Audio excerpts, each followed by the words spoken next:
Okay, thank you. Okay, good afternoon, everybody. Welcome to this session of London in Brief, where we're going to be talking with you about working with young people affected by violence. We have to give our apologies from Councillor Edwards, who's been unable to join us this afternoon. So we're going to get straight to it, but just some housekeeping. If you have a question during the event, then there is a Q&A function for you to submit your questions. And if you could ensure that your cameras and mics are set to off. If you prefer to ask your question verbally, then a member of the production team will need to unmute you first. And just to let you know that the event is recorded, and delegates will get a link to the recording and any slides after. So, as I say, thank you for joining us this afternoon. I'm really pleased to be joined by our colleagues Vali and Kuda from Hillingdon. So Valentin is the Assistant Director of Children in Need of Help and Protection in the London Borough of Hillingdon, and is joined by Kuda Qureshi Karawashwa, who is the Team Manager at the Hillingdon Adolescents team. And so without further ado, I think we're going to talk with you about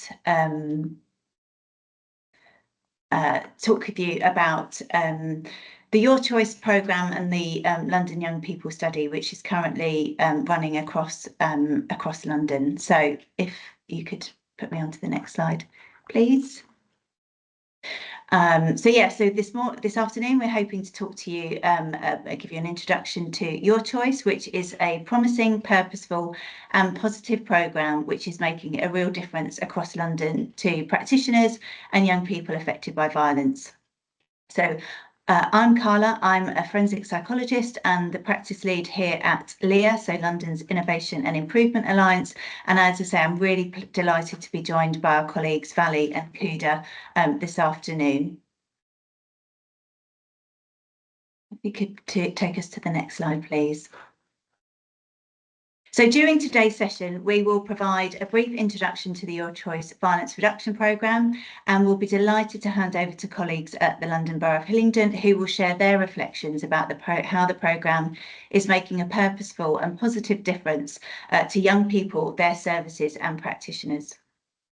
And then we're looking forward to answering any questions towards the end of the session. Next slide, please. But before we start, we wanted to dedicate today's session to all of those young people that lost their lives through serious youth violence last year. On your screen, you'll see the names of the young people that died by homicide last year. And for those young people, their families and their communities and all of those affected by serious youth violence, we are committed to making London a safer place where young people can thrive. I always find this a difficult slide to move on from, but if we could move on to the next slide, thank you.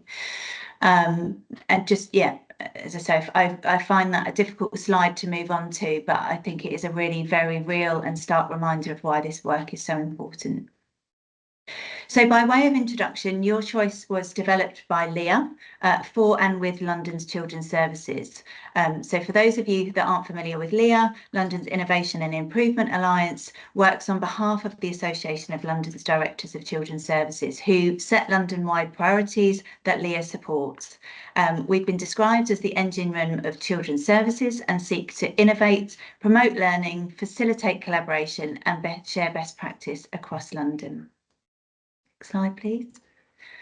We currently have 6 key priority areas, including care leaving, core activities, adolescent safeguarding, SEND, resources and commissioning, and workforce. And as you can see, Your Choice falls within our adolescent safeguarding priority area.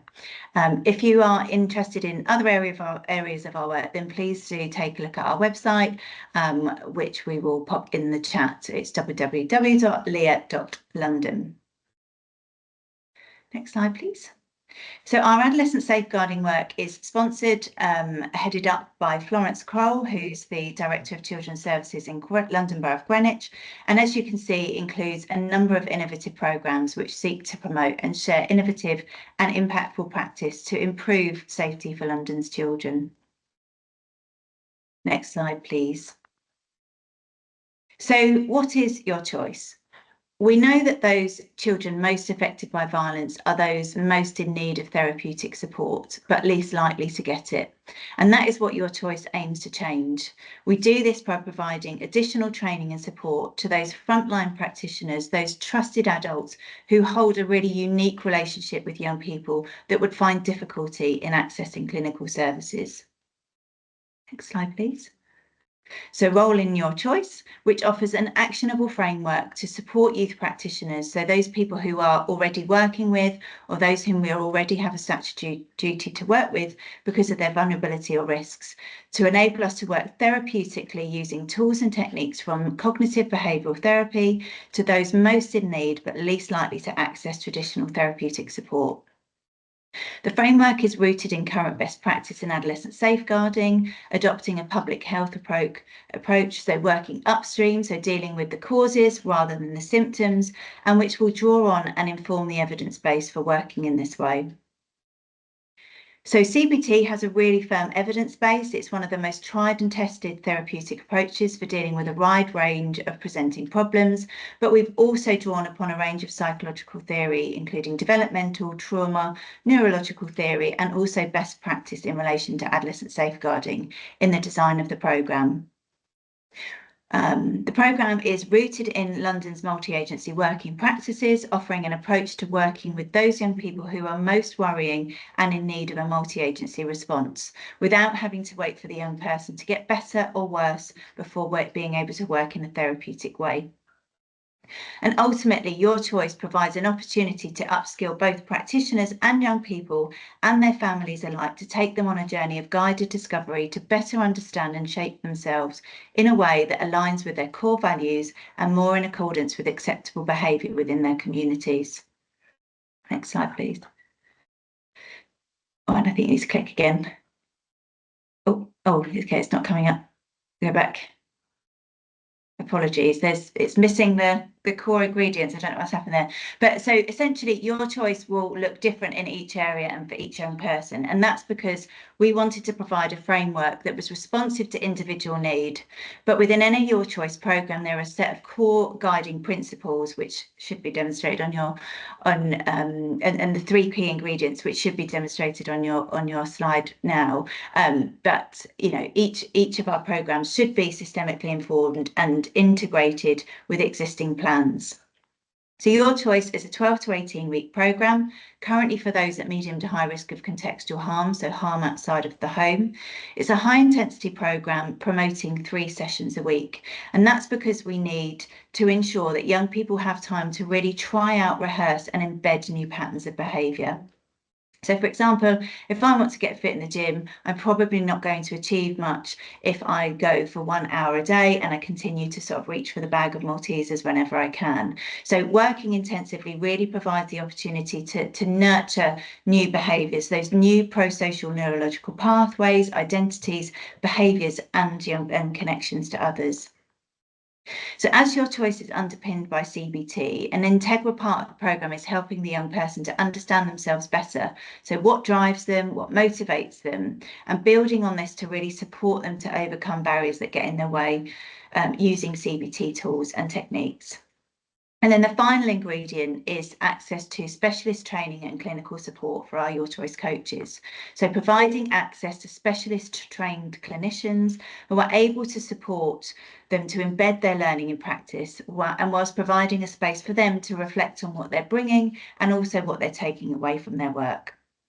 We know enough about the impact of vicarious trauma now, and the impact that this has on the individual, but also the wider system, which is, you know, contributing to workforce pressures. And we hear repeatedly from our practitioners about the importance of this space and this aspect of the programme. So Your Choice provides a flexible framework to overcome some of the individual system and structural barriers that can disrupt progress and, most importantly, relationships. To quote Kuda, who we're talking shortly, Your Choice enables agile practitioners so that they can go with the young person as they bounce through changes of circumstances, crisis or motivation. Next slide, please. So Your Choice is a new and innovative programme underpinned by CBT, which itself has a vast evidence base, but we've put CBT together a bit differently for this cohort in order to make it work for them. So we're currently in the midst of a London-wide randomised control trial, which is the gold standard of clinical trials to determine the impact of the programme. And this is the largest study of this kind in England, where 1,500 young people will have been recruited to the study by the end of December this year. Next slide, please.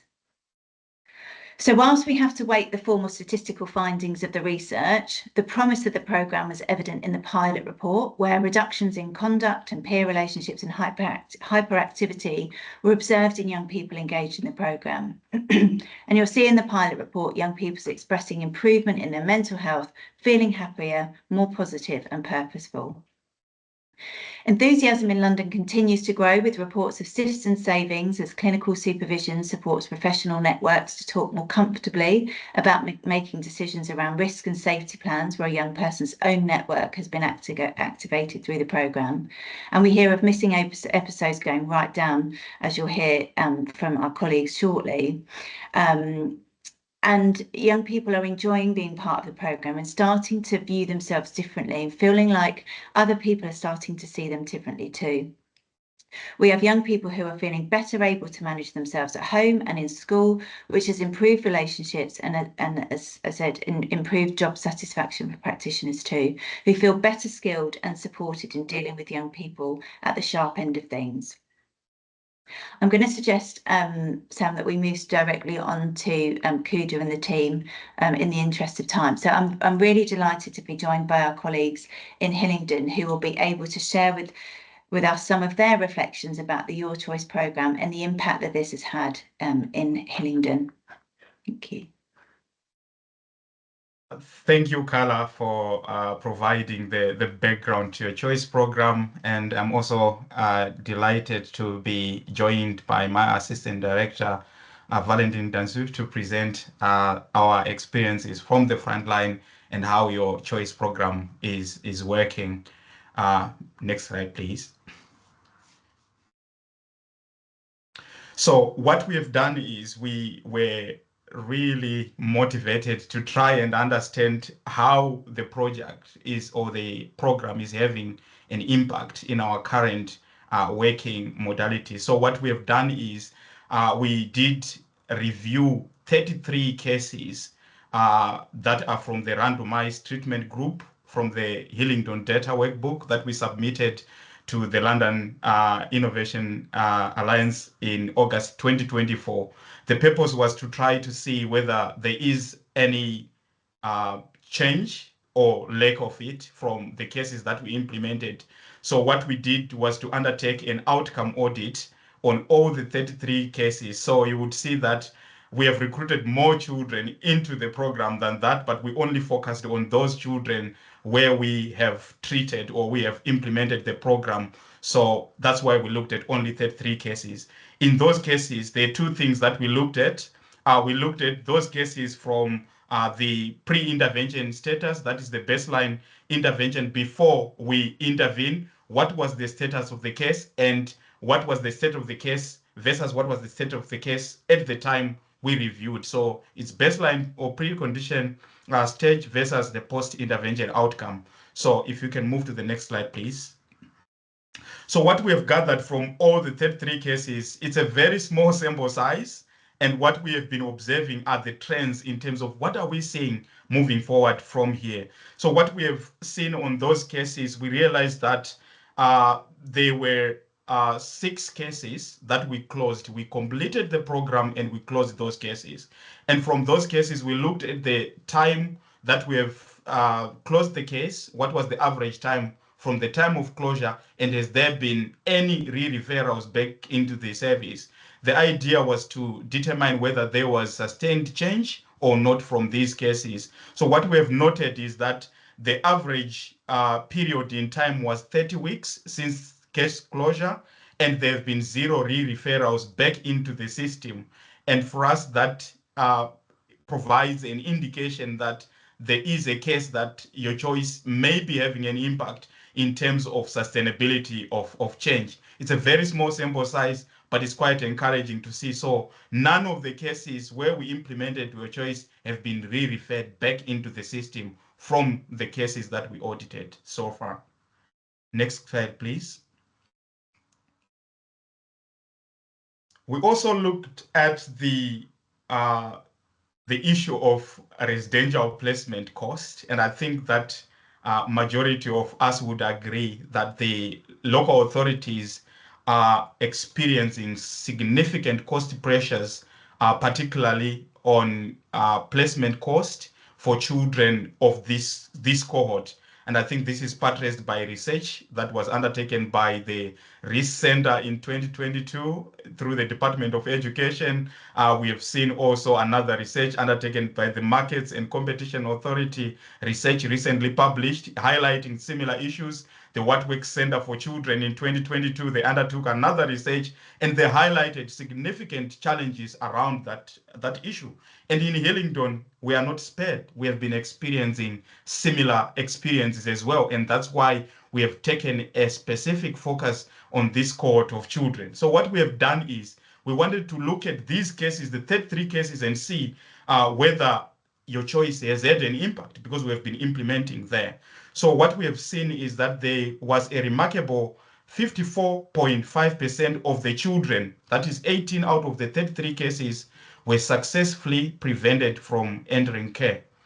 According to the data from our brokerage team, the average cost for this cohort is £8,000 per week. So we did look at the cost avoidance over a period of time, and this would amount to a staggering 7,488,000. So which means if we didn't work in the manner that we did over a period of a year, probably the local authority would be this amount worse off than where it is at the moment. So this is the reason why we're talking about. So that will be a yearly cost that we are talking about. So what we have done as well was to look at the average cost of children entering care. So you would see that we looked at the data, and on average, children enter care at the age of 15. So what we did was to look at a projection over a period of 3 years. So if they enter care at the age of 15, which means they may need to remain in care until they are 18. So that will be a period of 3 years. So we tried to provide a cost projection in terms of saving, or in terms of cost avoidance over that period of time. So if we were to implement, probably accommodate these children over the period of 3 years, that would mean that we would need probably to expend a cost of 22,464,000 over the 3-year period. But what we didn't consider in this, we didn't consider the cost associated with the subsistence work that we do, cost that we provide for these children. But there is also cost associated with children who are looked after in terms of the social work visits, the travels, the visits, the support that we provide, and everyone else who is working around those children from health, education, and other stakeholders who are implementing there. So that cost is not included. So the unit cost over a period of time is quite significantly low. So this was the average cost for a child in this cohort. But we did look deeper into this cohort as well. We realized that there are some of these children who would require probably some highly specialized, resource intense, and also maybe unique packages. Probably they would want like a 3-to-1, 2-to-1 level of intervention. And we looked at that. They are not a lot. They are low. They are high cost, but they are low incidence. So which means there are not many of those in the local authority. But in terms of the impact on the local authority budget is quite significant. So we looked at those. So probably they would require bed blocking. So for example, because they cannot be matched with other children within that placement, so we may need a placement that was ordinarily set up to accommodate probably 4 children, because they cannot be matched with anyone, who would have to block the whole placement to accommodate that one child. So probably the average cost for those ones would be around 14,500 per week. They are not a many, but that's a significant cost pressure on the local authority. So if we look at that, if you keep those in placements for over a period of 3 years, it means that you would need probably to expend about 40,706,000. That's huge amount that we would have avoided through working this way. So that's why we provided these line graphs to provide cost avoidance projections over a period of time if we continued to work in the manner that we are working on these cases that we prevented from entering care. Next slide, please. I thought probably let me bring this home a little bit more. So what we did was to look at a specific case study. So we looked at the case of child C. This is a real case that was in our team. And this is what we have done to bring this a little bit back home. So child C was in our team, supported in the adolescent team. We worked with him through Your Choice program. When he came in, there were concerns with regards to acute mental health difficulties. He was a victim of multiple stabbings. He had 3 adolescent admission into a mental health institution. So the needs were quite complex for this child. And what we did was to work therapeutically using Your Choice methodology. And what we have seen is that we managed to successfully reintegrate child C back home on the 1st of March 2024. And the local authority at the time was paying an average of £8,000 a week for child C. So child C turned 18 on the 1st of September 2024. There was no need for him to return back into care. We managed to support him successfully within the family home. So what we did was to look at the cost avoidance over that period of time. So 26 weeks times £8,000 per week for that period of time. So the cost avoidance in numbers was around £208,000 for that period of time. But if we look at child C's needs, they were quite complex. He was unlikely to need a provision where he will be accommodated alone. Probably we may have needed to find a solo provision for him where he will be staying by himself, and he would need a really specialized therapeutic package to support him within that provision. And that would take us the average cost, if we're using 14,500, the previous unit cost that we spoke about, that would have costed the local authority 377,000. So in essence, we are talking about the impact of working this way with children is showing really promising signs around avoiding costs around residential placements for children in care. So thank you. Next slide, please. We also did look at a different lens in terms of whether or not there was any impact on practice on these cases. So in the Hillingdon Local Authority, we have got an existing audit function that we do have. It's run centrally. It's run by the Quality Assurance Department. It's not part of our adolescent team. So what we did was to look at these cases. Of these 33 cases, has any of these cases been audited over this period of time when we implemented Your Choice program?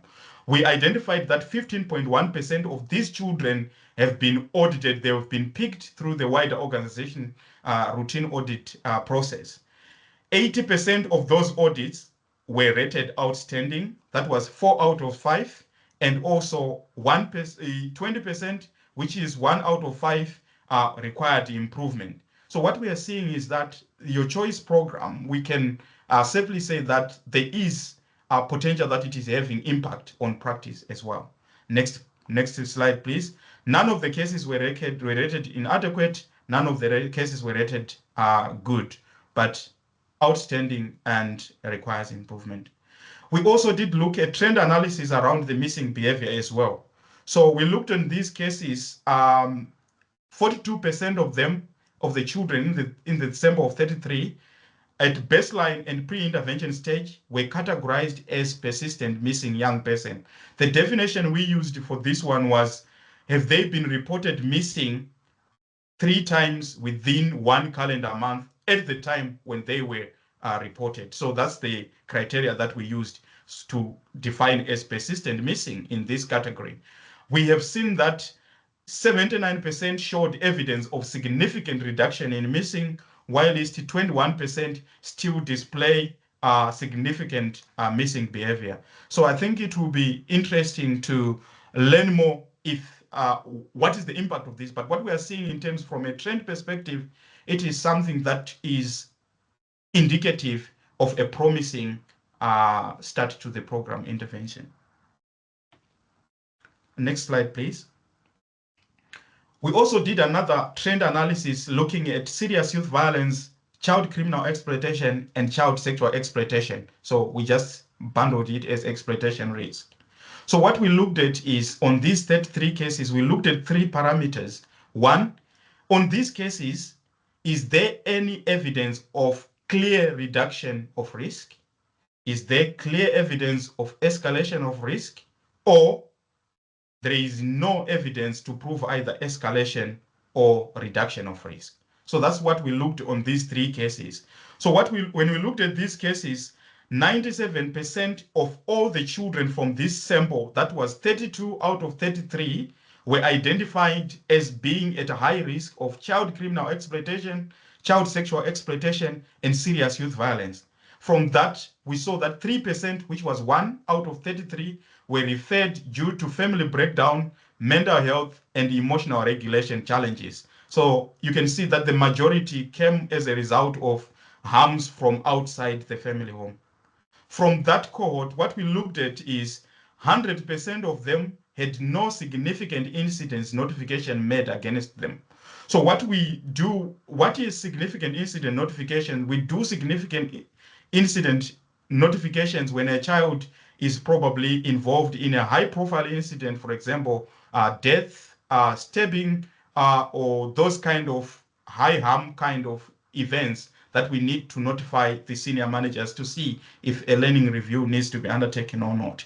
So on all these cases that we reviewed, none of them has had any significant incident notification. We also did further look at these cases. There is evidence to show that there are reduced callouts and there is evidence of exploitation and the reduction of exploitation risk. Some of the indicators that we looked at were like, for example, we're seeing the child sexual criminal exploitation or child sexual exploitation police ending their involvement in those cases as well. So we have also looked at these cases to see where are we and what is the projection in terms of the direction that they are taking. Are there signs that these cases are stepping down or improving in terms of outcomes? So we looked at these cases, all of them. We saw that 52% of these cases have either been closed, stepped down from child protection to child in need, or are in the process of being reintegrated back home, or they've already been stepped down from the operational high-risk panel.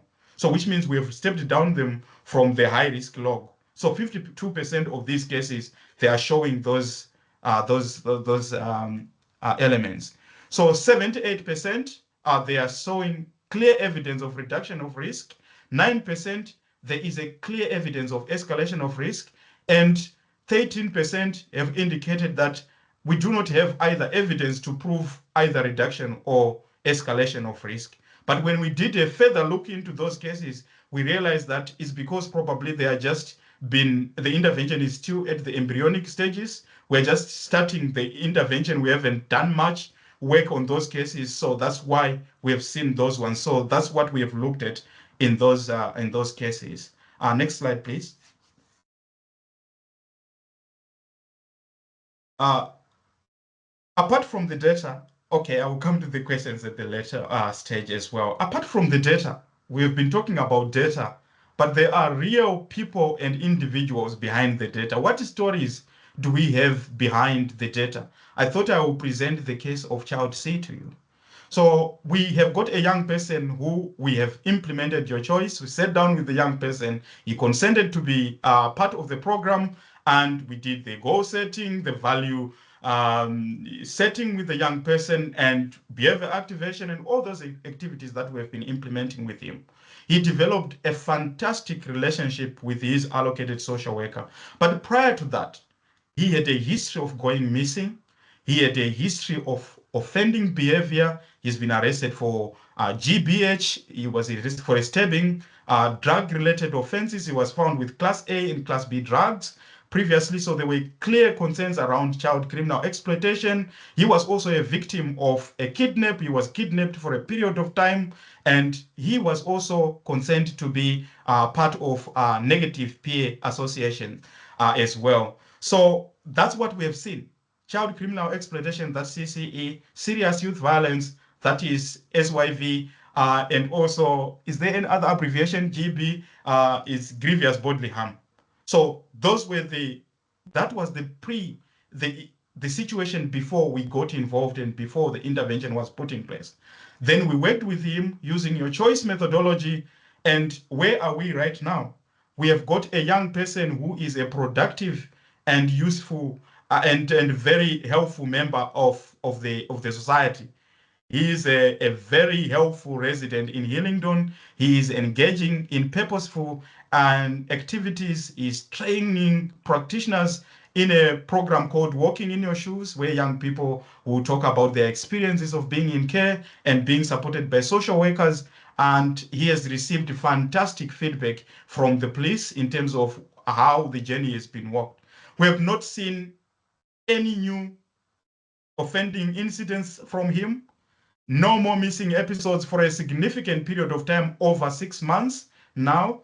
We have not had any new concerns about him. He has now started working. He's working for a local authority, and he has also been nominated for the National Children and Young People's Award in the biggest impact category, and he is a finalist in that category as well. So this is what we're seeing in terms of implementing your choice.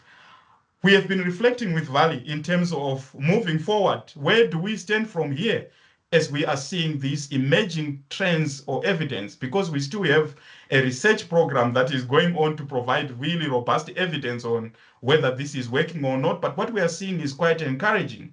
So we started thinking about sustainability beyond the life cycle of the project. And what we have seen is that we now have the resources. We have got the infrastructure around us. We don't need additional resources. We've got the practitioners to train. So we are thinking of the value capture proposition on this program. How are we going to scale this up? Probably in other areas, the Youth Justice Service, within the education, how can we embed and utilize this framework? Because we are seeing encouraging results at this point in time. So that's the case for sustainability and moving forward. I thank you.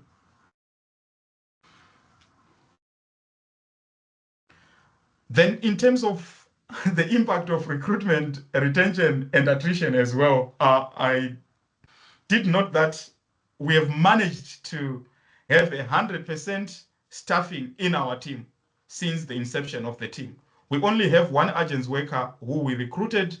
The reason for that, we thought probably we needed flexible workforce within the team. It was not because we need to. So we have got a really stable workforce. We have no reliance on agents workforce. I'm not attributing causality to the work, your choice, but I think we're seeing really good things around it. So it's clearly having an impact. Then attrition into agents workforce. This is a situation where a local authority social worker who is permanent moves into agent social work. We only have had one case since 2018. So we have got a very stable team in our service. And then full attrition is when a social worker leaves the social work practice within local authority and moved into a different profession altogether, and we don't have any case of that. So I think there is also encouraging signs that probably this can be a case in terms of addressing workforce issues as well within the service. I thank you. Thank you. Thank you so much, Kuda. I don't know, Councillor Edwards, I think you're with us now. I don't know if you wanted to introduce yourself and start the Q&A session. Carla, thank you very much. And good afternoon, everybody. My apologies for being late joining you. These wonderful gremlins that get into technology nowadays. You can see I'm working off a laptop staring up at the ceiling. But anyway, look, thank you, Carla, for covering. I appreciate you picking up and moving forwards. And Kuda, thank you for a very passionately delivered speech. Colleagues, Let me now open the floor to questions. I'm sure there should be some. Can I invite you please to use the raise hand function at the top of the Zoom page to indicate that you have a question to ask? Right, I have one here from Councillor Carol Webley Brown. Please come in.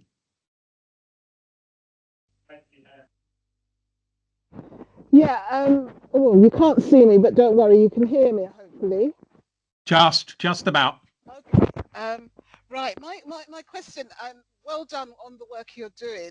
I'm in Lewisham, and everywhere in London we have this problem, and we really need to sort it out, particularly the finances. And I'm really grateful for your demonstration through the cases.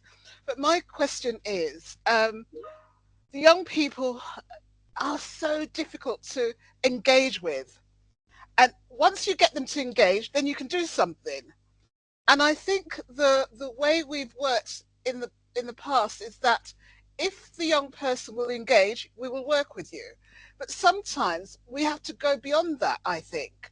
You can't just wait until because sometimes they just don't know that they need the help. And it's easy because of their behavior to refuse everything. And it really, my problem is the transition from these young people into adulthood.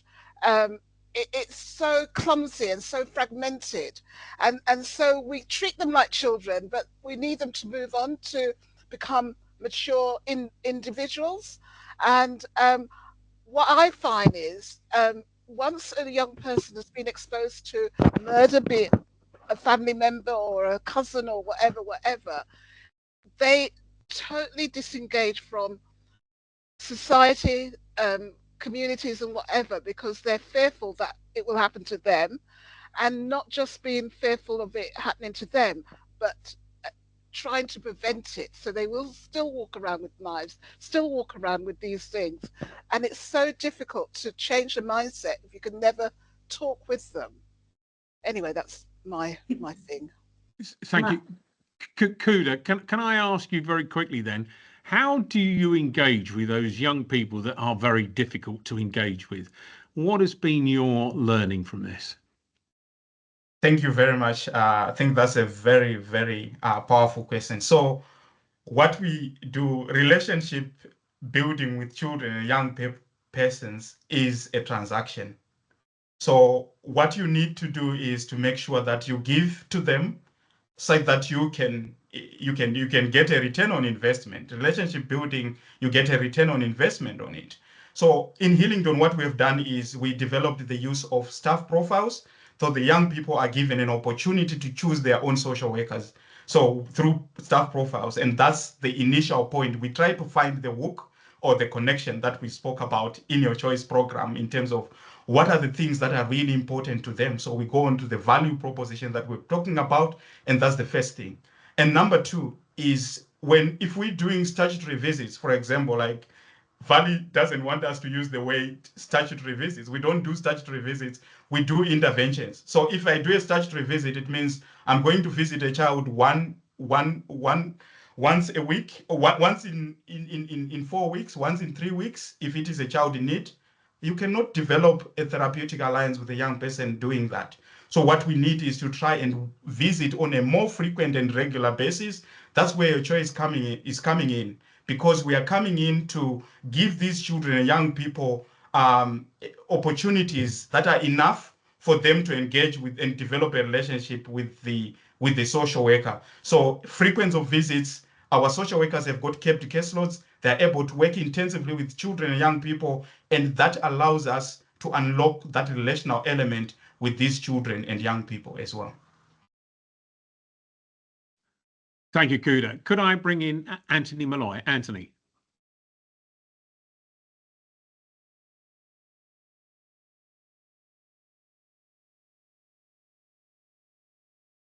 I think Anthony had a question that was placed in the chat. Okay.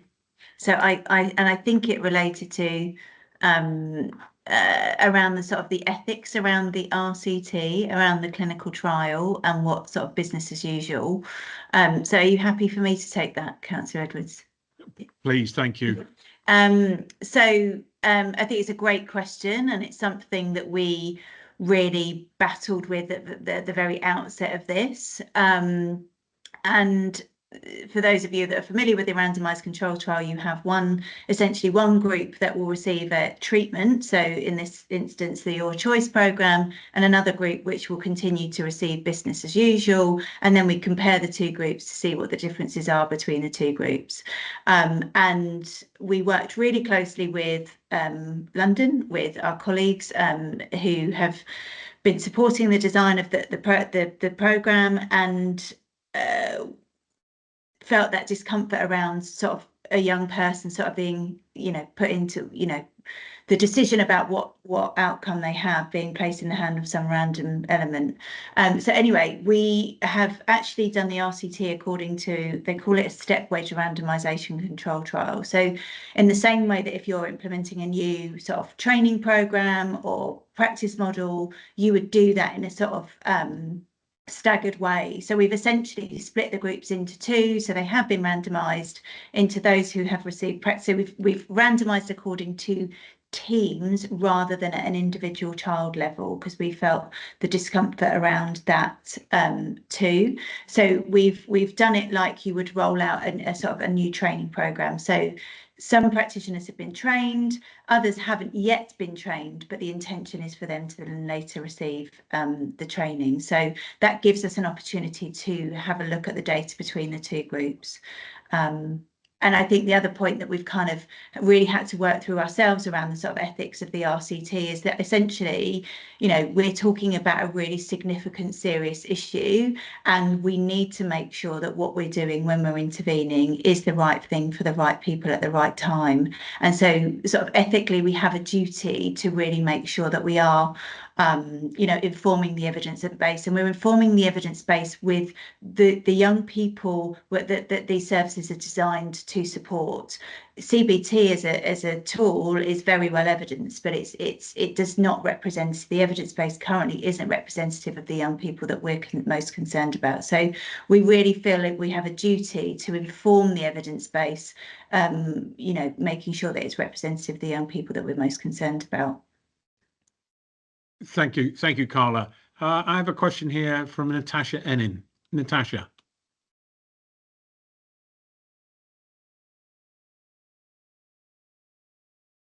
Hi, everybody. My question was around trying to better understand the data around ethnicity of the young people that were involved in the trial, and their parents, whether they were from migrant communities or other marginalised communities, and if not, the socioeconomic status. So really about the profiles of the young children and the young people and their families, and also what type of support was given holistically, because you talked about in one samples, lots of young people's cases being dropped from CPs down to Section 17s, and in some instances work to have them reintegrated back into their families. I just wanted to understand more about the framework support, and whether the family were also given some of the therapeutic interventions that the young people had, like the increased visits, lots of conversation, and what was the value proposition for the families, if any. Thank you. Kuda, are you able to answer that one for us? I think for the wider, thank you, Councillor Edward. I think for the wider trial, I think Carla, maybe you will be best placed to answer in terms of the demographics. But from a Hillingdon perspective, I would say that we have got an overrepresentation of children from the global majority background within the service. So we're talking of children from Black ethnic minority backgrounds, the Asians and others. So there is over-representation within the service. So in terms of the value proposition for the families, I think the evidence that we are seeing, or the emerging evidence, is that it's been really encouraging. We have been doing like intervention feedback forms on each and every intervention that we complete to try and understand what they think about how we're working with them and how they fit in. So if you look at the composition of our workforce as well, not everyone can work with adolescents. It is a unique piece of work and you would need to have the right skill set. So we have got a really good menu of practitioners, I mean, from various ethnic backgrounds, and the children choosing their own social workers. It means that they are able to work therapeutically. The upskilling element is also very important in terms of the clinical supervisors doing this work with the social workers to help them understand, doing the formulation, looking at the risk, looking at the ethnicity, looking at the predisposing factors, the factors that perpetuate the needs, and how are we going to work through that. We do group supervision as well, utilizing clinical psychology input to help to break down those issues. And I think that is helping us and working in a multi-agent setting as well in terms of redressing those issues. So it's a really broad regime of work that we put in. A lot of routines are put in place to try and redress those issues. Lovely, thank you, Kuda. I don't see any more hands being raised, so I know that we are beginning to get up towards the hour that we close, so I won't unnecessarily prolong it. But I would like to thank Carla and thank Kuda for their presentations. Thank you for the work that's doing. From my perspective as a borough leader, it is proving to be a cost-effective intervention. So that's a win from my perspective. Importantly, when you link back to the slide that Carla showed of the fatalities and the work that Kuda has talked about individual children, it is making a difference to their lives. So that's an even bigger win. And of course, if we improve the life of these young people, we are actually improving the benefits to our much wider society. So that's a third win. It is an early stage. The indications are that this works. The indications are that this is a very cost-effective way of changing behaviours, of capping off social care costs for young people. So I'm grateful, but we have further to go to ensure the really robust study is done to prove its effectiveness so that we can then argue for investment as an investor save scheme going forwards. So that's what I would like to say. I would like to thank you, finalise by thanking you again, Carla, for stepping in for me. Very much appreciated. And also to apologise to you all again for my lateness in attending. And Kuda, thank you, and thank you for being part of Team Hillingdon. Appreciate it. We close the meeting at this stage, if that's okay. Thank you.